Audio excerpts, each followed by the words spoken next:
Kita hidup di zaman dimana 30 menit scroll handphone nggak berasa, tapi buka buku 2 menit rasanya berat banget. Padahal buku itu salah satu jalan kita paling powerful. Di satu buku ada puluhan tahun pengalaman hidup seseorang yang bisa kita pelajari tanpa harus ngalamin sendiri. Namaku Ninda, dulu aku lulus kuliah dengan IPK 2,9 dan jujur aku juga bukan orang yang suka baca buku. Sekarang aku udah lebih dari 10 tahun kerja di luar negeri. Kebiasaan membaca inilah yang pelan-pelan mengubah cara mikirku dan juga arah hidupku sekarang. Di video ini aku mau share 7 kebiasaan paling dasar biar kamu bisa mulai baca buku meskipun kamu gak suka.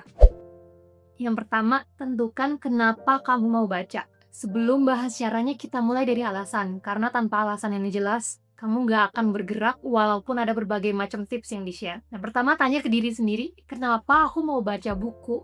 Nah, jawaban ini juga gak perlu yang keren-keren. Bisa sesimpel, biar nambah wawasan, biar lebih tenang, dan ngurangin stres, biar dapat inspirasi, atau sekedar biar waktu luang isinya nggak scrolling doang. Nah, aku pribadi dulu mulai baca karena ngerasa baca buku tuh bikin aku ngerasa lebih rileks, dan aku sadari baca buku itu jadi caraku meminjam pengalaman orang lain untuk dapetin inspirasi tanpa harus ngalamin semua kegagalannya sendiri. Nah, ada satu quote yang aku suka, "Reading is experience compressed." Membaca itu seperti pengalaman hidup yang didapatkan dalam satu buku tersebut. Jadi, pegang satu alasan ini karena ini yang bakal narik kamu buka halaman buku itu. Tapi, alasan doang nggak cukup kalau targetnya kegedean.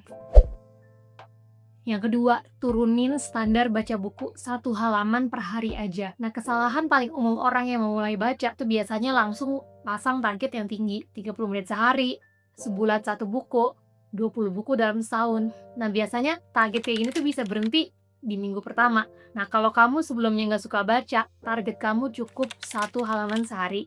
1 halaman itu cuma sekitar 1 menit, gampang dan realistis. Target kita juga bukan jadi pintar cepet-cepet. Target kita tuh cuma satu, jadi orang yang konsisten buka buku tiap hari. Tapi 1 halaman ini seringkali kalah sama yang namanya handphone.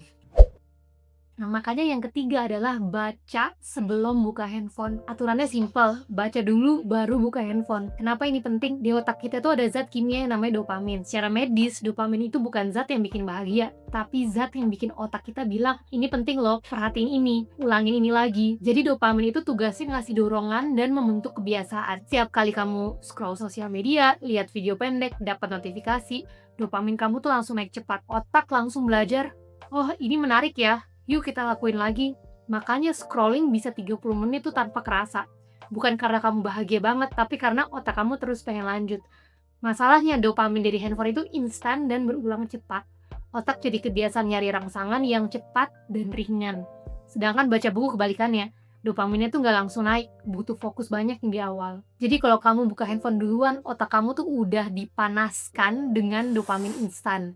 Pas pindah ke buku, otak jadi ngerasa, kok ini berat ya? Makanya aku sendiri pun nerapin ini kalau lagi weekend pagi. Kalau bangun tidur, aku nggak megang handphone dulu, baca minimal 1 chapter buku.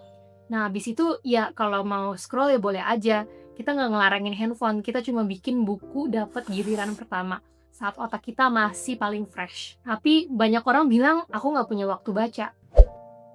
Nah, makanya yang keempat ini adalah selipin baca ke kebiasaan yang udah ada. Ini kuncinya. Kamu nggak perlu cari waktu baru. Kamu cuma numpang di kebiasaan yang udah ada. Nah, contohnya misalkan di hidupku sendiri ya. Misalkan aku lagi commute ke kantor naik kereta, aku sambil dengerin audiobook. Kalau lagi nungguin anak les, aku buka ebook. Kalau lagi ke toilet mau buang air besar, bawanya buku, jangan handphone. Nah, momen-momen kecil ini yang bikin aku sendiri konsisten. Baca nggak harus dalam kondisi yang rapi dan perfect, cukup buka halaman. Karena lama-lama otak kamu belajar, oh baca itu bagian dari hidup. Tapi tetap aja banyak yang berhenti karena bukunya itu nggak seru. By the way, kalau kamu relate sama topik ini, coba tulis pendapat atau cerita kamu di comment section ya, biar kita bisa saling belajar. Nah, makanya yang kelima, pilih buku yang kamu suka sampai kamu suka baca. Kalau baru mulai, nggak usah sosok milih buku yang berat. Prinsipnya sederhana, baca buku yang kamu suka sampai kamu jadi suka baca. Mau itu novel, biografi, buku tentang hobi kamu, atau buku parenting praktis bagi yang udah berkeluarga. Nggak masalah, aku juga mulai dari buku yang ringan dulu, baru naik ke buku yang lebih berat. Karena yang kita bangun itu adalah kebiasaan, bukan image buat kelihatan pinter gitu. Nah, tapi kadang udah pilih buku, tetap aja ada yang nggak cocok. Yang keenam, boleh berhenti di tengah. Ini mindset penting, kamu nggak wajib menyelesaikan semua isi bukunya. Nah, kalau buku itu nggak nyambung, nggak relevan, atau bikin kamu malas buka lagi, ya tinggalin aja. Jujur aku juga sendiri punya banyak buku yang suka aku stop di tengah. Dan itu justru bikin aku tetap suka baca. Karena maksain baca buku yang kamu benci, itu cara tercepat buat bikin kamu jadi kapok baca. Nah, tapi semua ini bakal susah kalau lingkungan kamu bikin baca jadi ribet. Guys, kalau kamu mau join komunitas aku gratis dan dapetin template gratis untuk bantu kamu bangun kebiasaan baru, klik aja link di deskripsi. Nanti kamu akan diminta isi email buat dapetin update dari komunitasku dan akses template-nya. Jangan lupa pas file template-nya kebuka di Google Sheets, sebelum dipakai, klik file dan make a copy biar masuk ke Google Drive kamu. Yang ketujuh, buat lingkunganmu bikin baca jadi gampang. Kalau kamu mau kebiasaan jadi konsisten, lingkunganmu itu harus bantu kamu juga. Ya beberapa hal simple, misalkan kamu taruh buku di tempat yang sering kamu lihat, ya deket kasur, ya di meja makan, di sofa. Terus kamu mungkin taruh buku juga di atas toilet kamu. Dan juga jauhkan handphone saat kamu lagi baca buku supaya kamu nggak terdistract. Terus juga aku bisa suggest download aplikasi ebook dan taruh di home screen handphone kamu. Aku sendiri juga jadi sering baca buku karena impulsif, karena bukunya udah ada di depan mata.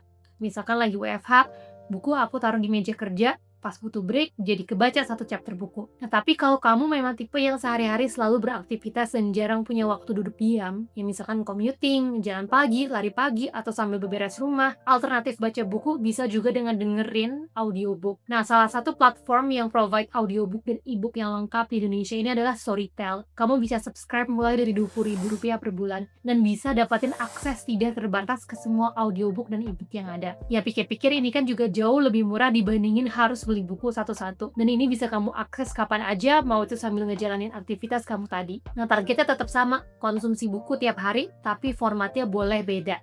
By the way, kalau kamu relate sama topik ini, coba tulis pendapat atau cerita kamu di comment section ya, biar kita bisa saling belajar. Sebelum kamu tutup video ini, aku cuma mau bilang satu hal simple. Kalau kamu selama ini ngerasa susah baca buku, itu bukan karena kamu males atau nggak mampu. Hidup kita tuh sekarang emang rame dan banyak distraction. Buku itu juga bukan soal kelihatan pintar. Buat aku, buku itu cuma alat buat meminjam cara mikir orang lain, biar selalu dapetin inspirasi dan wawasan yang baru. Dan kamu nggak perlu langsung berubah besar, cukup mulai dengan ya tadi, 1. Tentuin kenapa kamu mau baca. 2. Mulai dari 1 halaman. 3. Baca sebelum buka handphone. 4. Selipin di rutinitas harian kamu. 5. Pilih buku yang kamu suka sampai kamu jadi suka baca. 6. Tinggalin kalau nggak nyambung. Dan 7. Bikin lingkungan baca itu jadi gampang. Termasuk audiobook kalau itu lebih cocok buat kamu. Pelan-pelan aja, yang penting jalan. Kalau hari ini kamu baca 1 halaman, itu udah cukup. Kalau kamu mau lanjut bangun kebiasaan yang bikin hidup kamu naik level, kamu bisa klik video berikutnya. Di situ aku bahas langkah-langkah kecil lain yang bisa kamu mulai hari ini juga.